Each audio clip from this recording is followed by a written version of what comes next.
this is what I'm reading in the language. The prosecution of this case cannot proceed until the state selects one of two options. So very clear there. He's saying you cannot go forward unless what? One of you has to go. Either the DA and with her the entire office, or Nathan Wade. This will be the easiest decision the DA's office has ever had to make. Obviously, Nathan Wade will go, and the judge in his ruling says essentially this is necessary to preserve public confidence in this case. He says there's enough of an appearance. There's enough of, as he says at one point, an odor of mendacity around this case. Interesting phrase. That something's got to be done to at least clean up the public perception. Smells. Yes, of mendacity, whatever that smells like. But seriously, but this gets what you're talking about. This whole thing was so messy, and that's what Michael Moore was saying. And this could have been nipped in the bud. Right. Again, it's really important to underscore here. The big takeaway: Fani Willis stays on the case. The DA's office keeps the case. The case can carry on. That is far and away the bold headline. They have survived, but not without substantial damage. I mean, there is some really stark language in this ruling. The judge calls out the DA's, quote, tremendous lack in judgment, the odor of mendacity. He says that the public speech she made in the church was, quote, legally improper. And the judge even says in the ruling, it may be time for a gag order on the DA because she keeps on making improper public statements. He leaves it out there. He doesn't say I'm issuing one, but he raises the possibility of a gag order on the DA. I mean, look, there's gag orders on Donald Trump because we collectively fear that he may be tainting the jury pool, and now the judge floats the same possibility. So the DA's office has survived. The case survives. It will roll on. At what pace, we'll see, but there's some damage done here.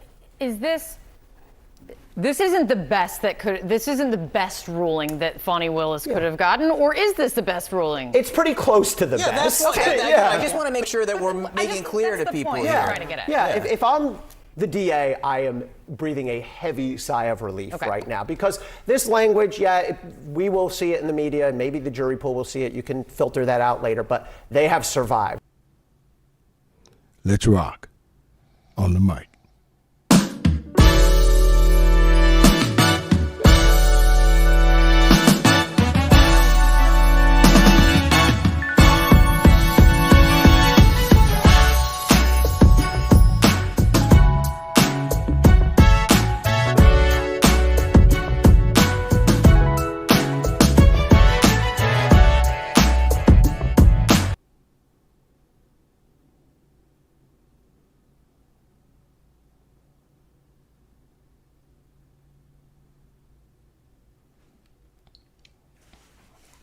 What's up, everybody? And you are listening to the best of the Media Mike Radio Show.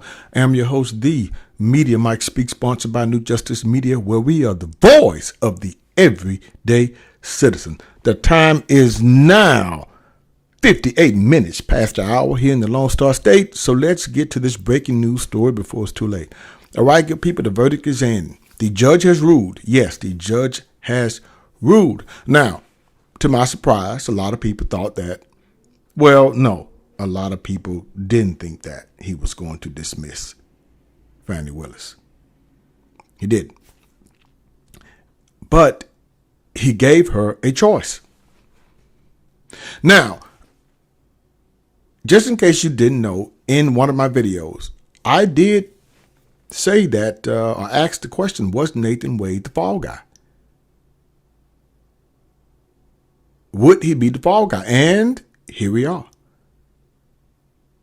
Now, this is a slight victory on Fani Willis's part, but are hard times yet to come. Number one, her credibility has really been damaged. Her credibility has taken a severe hit. Now, what we are covering here is the fact that the Fulton County judge has ruled District Attorney Fani Willis can continue to prosecute the 2020 election interference case if Special Prosecutor Nathan Wade is removed, or she can recuse herself. Now, here's the thing. I mean, it's somewhat of a victory, but it's still the fact that one or two of you got to go. So it's really like he could stay on, but you can go. Or you can come on board, but he has to go. So the bottom line is, actually, he ruled to recuse. Either one of them. You both can stay on here. Now, just in case for those of you who are just tuning in about these allegations, former President Donald Trump and his co-defendants surfaced allegations of a relationship between Willis and Wade, whom she hired in 2021 to join the prosecution team. Trump and his co-defendants wanted the judge to disqualify Willis's team from the case or throw out the charges because of a possible conflict of interest. Now, the judge did rule to disqualify one or the other. Will Nathan Wade remain on the case? I think not. Now, some defense attorneys called Fulton County Judge Scott McAfee's ruling today well-reasoned, noting the judge arrived at probably the right result. They're going to say, whether you agree with this ruling or not, it is clear he's a smart guy. He has managed to navigate the many nuanced legal and ethical issues here and arrived at what I think is probably the right result, according to Brian Tevis, a Georgia-based lawyer who previously represented Giuliani in the 2020 election subversion case. Now, here's the thing. Judge McAfee did dismiss 6 counts of this indictment against Trump. And pretty much, you kind of predicted that. He did that, and you can kind of see that somebody was going to remain on his case. But will it be Wade or Fani? He gave her a choice. I guess one of those offers that she couldn't refuse. So, but look, was this ruling today well-reasoned? Did the judge arrive at the right result? That's the thing. I think he did, actually. Actually, it was a recusal. One or two of you got to go. One or two, or you have to go. Of them have to go. Now, here's the thing. The order says if the DA wants to stay in, Wade has to be out. I expect that's what Willis would choose to do, because it would be a nightmare to transfer this case and have another office start a year behind without institutional knowledge of the case. Now, as I stated earlier, Trump and his co-defendants wanted the judge to disqualify Willis' team, her whole team, from the case or throw out the charges because of a possible conflict of interest. However, some attorneys didn't expect McAfee to kick the entire office off the case. I didn't think so either. And it would have, to transfer it was probably going to get dropped. Now, in the attorney's mind, the evidence clearly established a pattern of poor decision-making, but did not clearly show a scheme to reap some financial incentive. I think it did. I think there was some financial gain here. I think it was. But the judge did not actually see it that way, but the poor decision, yeah. Now, according to former U.S. Attorney Michael J. Moore, he told CNN that Willis emerges from the ruling potentially facing headwinds in arguing before Judge Scott McAfee going forward. I think so, too. The judge's order, while allowing the DA to remain on the case, provided she removes Wade, is in no way an exoneration of the DA's conduct, which is true. But now, bear in mind now, he didn't actually say, Judge McAfee did not actually say just remove Wade. It's like either one of you got to go. Remember, it's not just removing Wade. It's like you or he go. He can remain, but you can no longer be representing. You got to recuse yourself or Wade. And I think, she's going to remove Wade. He wasn't really qualified anyway. He wasn't. No lawyer wants to have a judge find that their sworn statements made in court were unprofessional or not sufficiently credible for the court to take them at face value. It is through that lens that the judge will view future representations made by the DA, which is true because he threw out, bear in mind, he already has thrown out 6 counts of the indictment against Trump. Look what he's doing here. He's being pretty fair. While Willis can remain on the case, I think this judge may view her future arguments with some skepticism. furthering my belief that this case will not be tried before the end of this year. I don't think so. Now, according to CNN senior legal analyst Eli Hun, agreed the district attorney did not escape unscathed. No. While the judge makes several scathing findings toward the DA, tremendous lapse in judgment and an odor of mendacity, among others, he ultimately found the defendants did not produce clear enough proof of an actual specific financial conflict of interest. Okay. And, it had to be proven. I give you that. So while the DA takes on substantial collateral damage in the ruling, she has survived and will remain on the case. So this is going to be a longer video than I usually do because I wanted to make sure, I just want to get the odor of mendacity. What is that? I got to look that up. The odor of mendacity.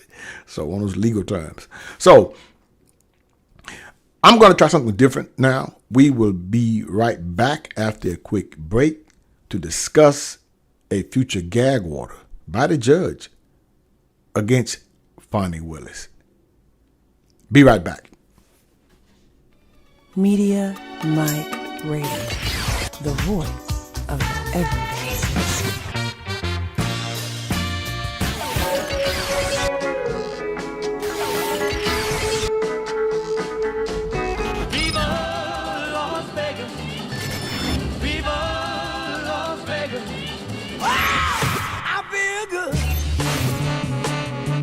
I knew that I would.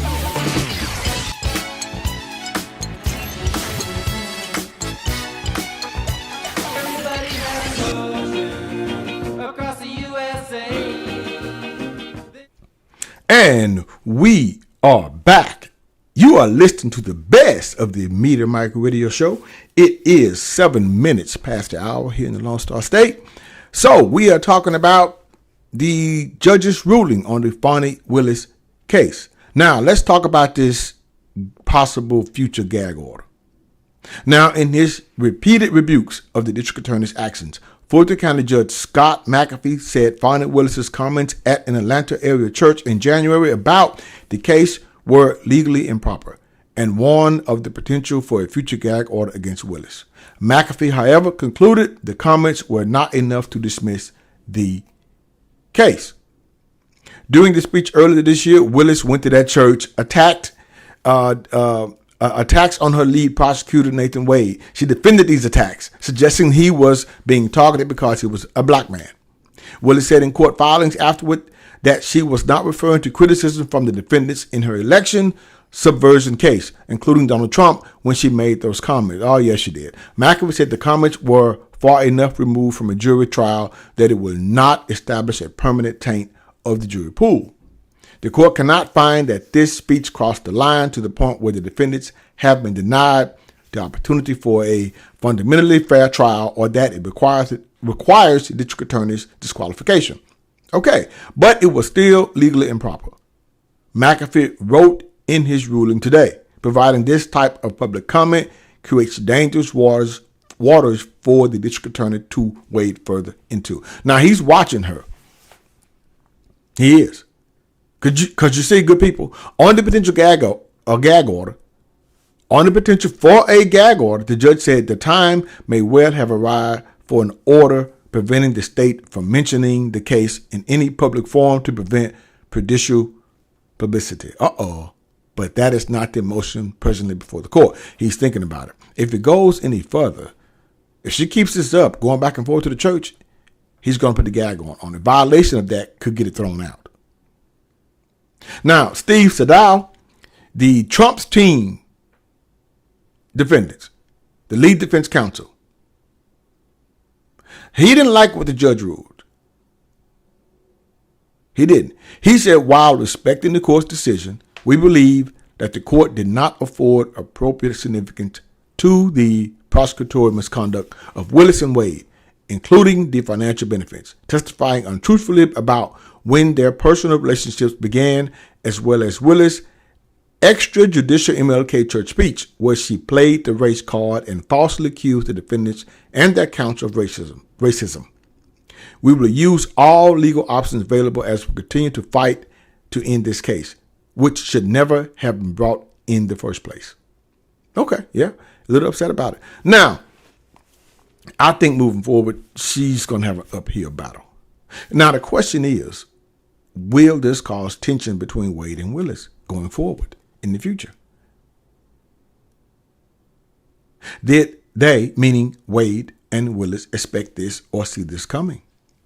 Will this taint her or Nathan Wade's career? I think so.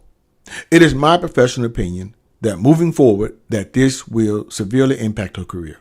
Now, will this impact her career before the ethics committee, the state bar, judicial committee? Meaning can Fani still be held liable for judicial misconduct? Can she be sued under the new law, or will it be retroactive? Things that make you go, because she still has to appear before all these committees also. Now, Fani has a decision to make. Not only asking Wade to step down, as I predicted. Check out my video on Nathan Wade made out to be the fall guy. We'll include that link to the video. Now, who will Fani get to further prosecute this case? Will Fani move forward with the case on her own, or will she appoint another prosecutor, who most likely will do their best or not? Either way, this is still all bad. Moving forward, this case, I predict, will be thrown out, or Trump and his constituents will be found not guilty. Due to the nature of this case, this has caused too much doubt in the minds of the public. Until next time, this is your guy, Mr. Educator, Mr. Communicator, Mr. Free Thinker. Subscribe, share, and like to keep me rocking on the mic. Have a good night. Understand you soon, it won't be long. Keep on, keep on.